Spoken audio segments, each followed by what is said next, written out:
everyone, welcome back to my channel. It's Fatimata here from Traditionally Inspired Meaningful Art, and we are finally in the month of August, friends. August is my birthday month, and I put together a list of patterns that have made my wish list. I'm going to tell you about them.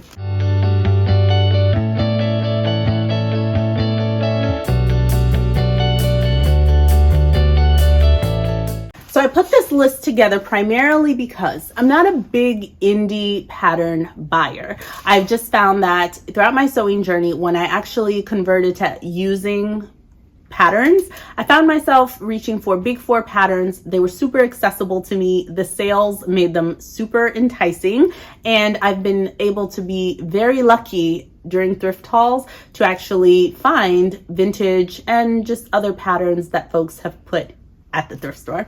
So I've been very lucky and have grown quite the collection in the past year or two, and that has really satisfied a lot of my needs. I'm also really big with pattern hacking. So if a pattern was not quite right, I often found ways to tweak it to get it to serve my needs. All right. That being said, what I'm currently wearing today is S8834, an adapted version. As you can see, my garment doesn't quite look like what is on the pattern cover here, but with a couple of tweaks, adding a center front bodice, a center front panel so I can have a button front closure, adding the collar from Simplicity 9114, and a few other tweaks, I was able to make this lovely shirt dress. If you want to hear more about this, it will be linked. It was in my sewing, it was in my vacation collection sewing review that I put up a couple of videos ago. So definitely check that out if you want to learn more. That being said, as I've been sewing and utilizing the patterns that I have available to me, I have recognized that there are some gaps in my wardrobe that I honestly think I would be better off putting in the investment to get the indie pattern. So I put together that list. And now, because I know sometimes my husband watches my videos, my mama watches sometimes too. Her birthday's coming up, y'all.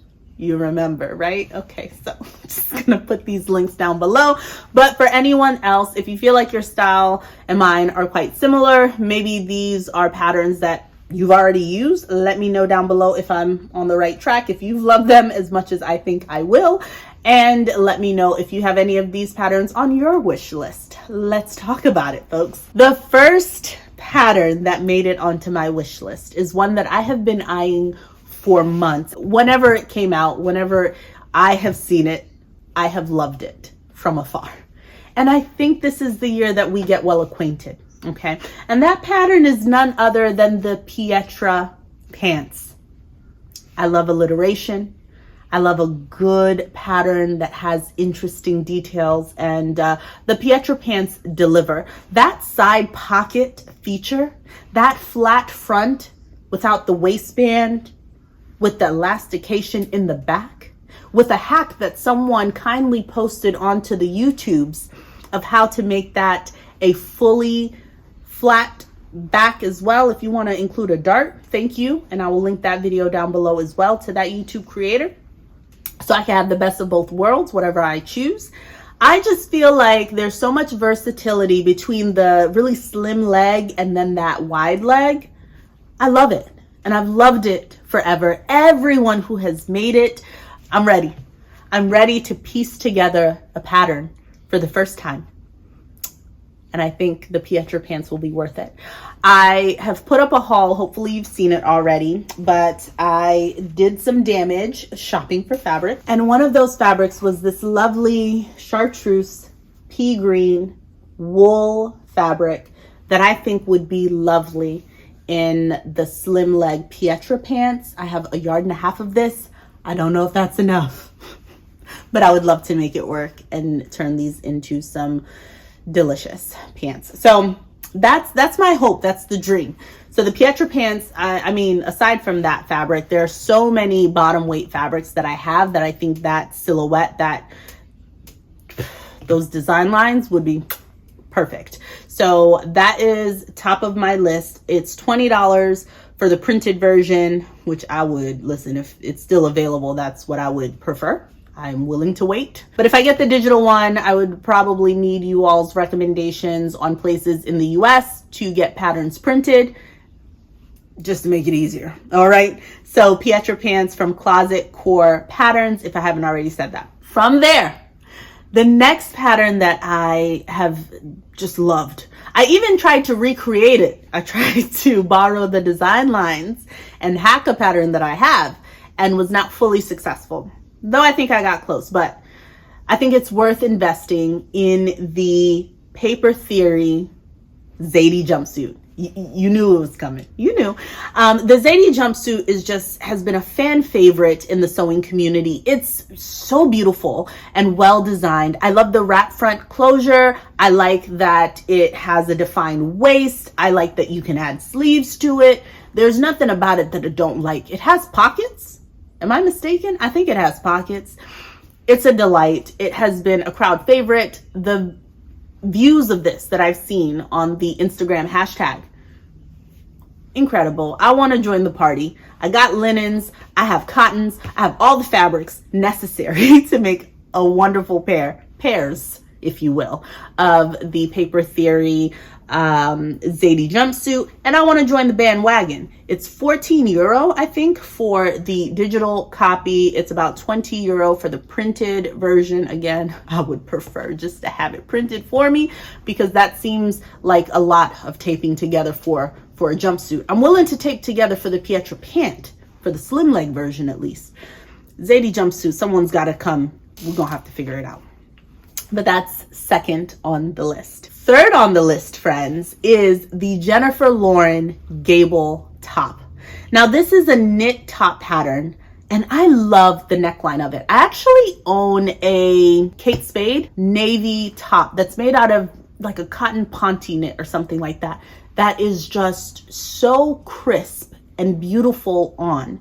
And it has that very similar neckline. It seems very presidential, like a President's Day off, First Lady vibes. It feels very polished, put together, dare I say preppy. And I'm here for it. It seems elegant. It's right up my alley. I like the way that it's finished around the neckline as well. I think you get to top stitch it down to make it really crisp. All of the things. I think I would make so many of those. It's like the high neckline that I desire, but that slit where the neck goes gives you a bit more interest. I'm a fan. So that's third on my list. Fourth on my list is on Etsy. It is the Rose Cafe Bustier dress. And you might be thinking to yourself, Pietra, a Bustier dress where, friends? And what I will say to you is this. I get it.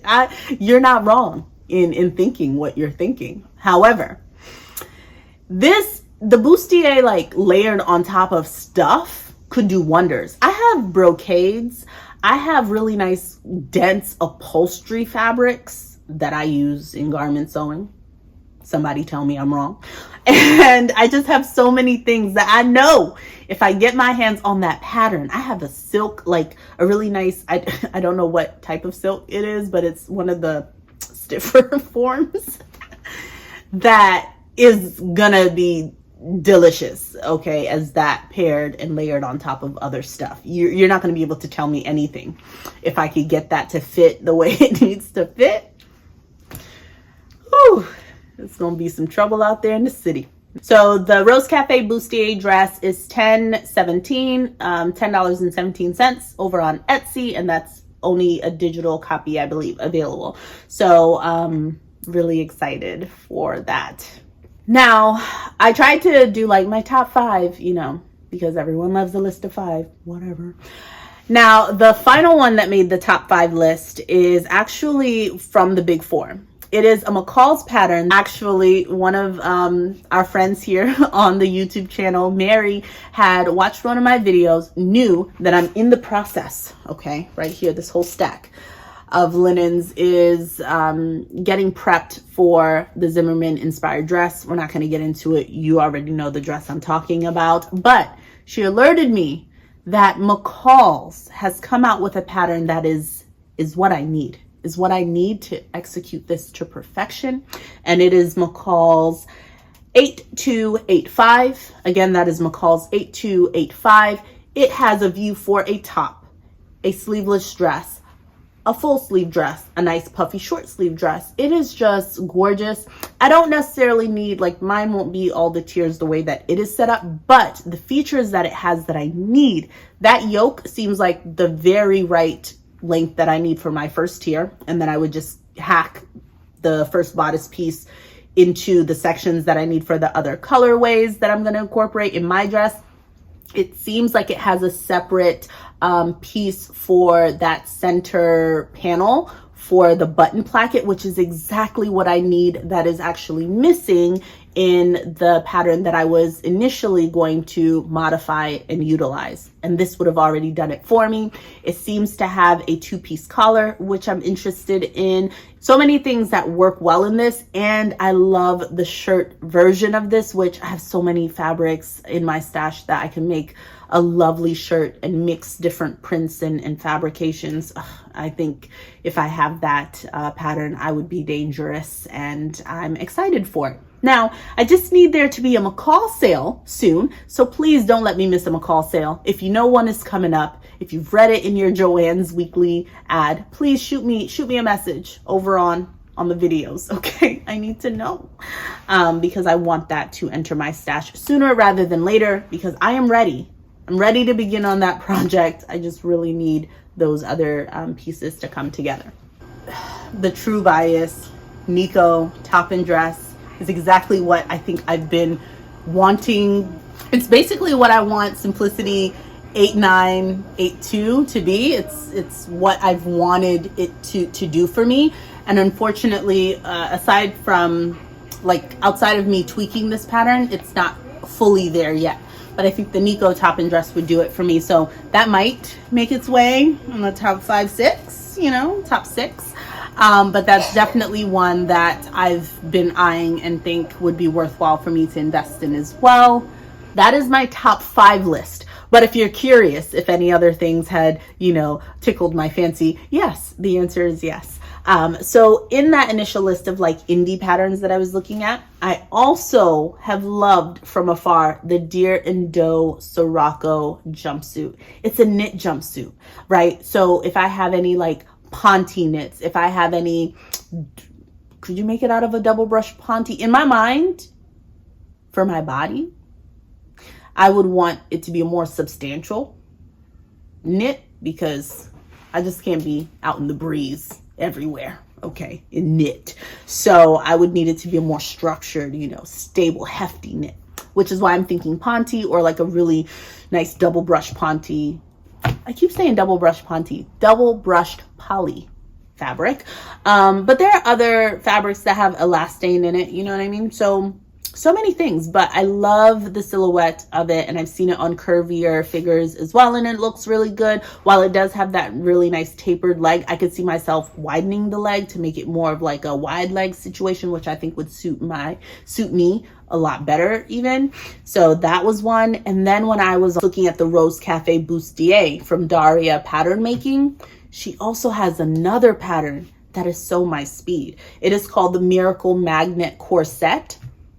I have so many tweed, okay, not so many, but I have a tweed fabric. I have this other upholstery fabric that I feel like with some embellishments would be so gorgeous as that Miracle Magnet Corset. And yeah, so that's what I currently have. I really did try my best to limit my patterns, because there's so many that I've seen that I know I would enjoy, but these were the ones that felt like more of an investment. Like I would have to seek them out. I would have to really commit my coins to getting them, but they're absolutely worth it. I think they're beautifully made. From the reviews that I've seen, they seem well drafted. So to be able to invest in those pattern designers and thank them for all the time that they spent to draft it for us, I mean, I'm all about that. And I think I'm ready to enter the world of indie patterns. To date, the only indie pattern that I've ever sewn up has been the Sicily slip dress, and that I did in February. I need to remake it. I need to revisit the pattern and do it properly. to have some honest opinions on it, because right now, girl, the first attempt that I made was not a success in my opinion, but I love the pattern and I know I just need to do it again so I can do it right, so I can like it, because I think I'm gonna love it. But anyways, that is my birthday pattern wish list. Ooh, happy birthday to me. Anyways, folks, if you enjoyed this video, if you are excited to see me dip more of my toes into the world of indie patterns and indie sewing, then please give this video a thumbs up, give it a like, and if you have not already, please consider subscribing for more kids in the background and for more creativity. Have a wonderful day. See you soon. Bye-bye.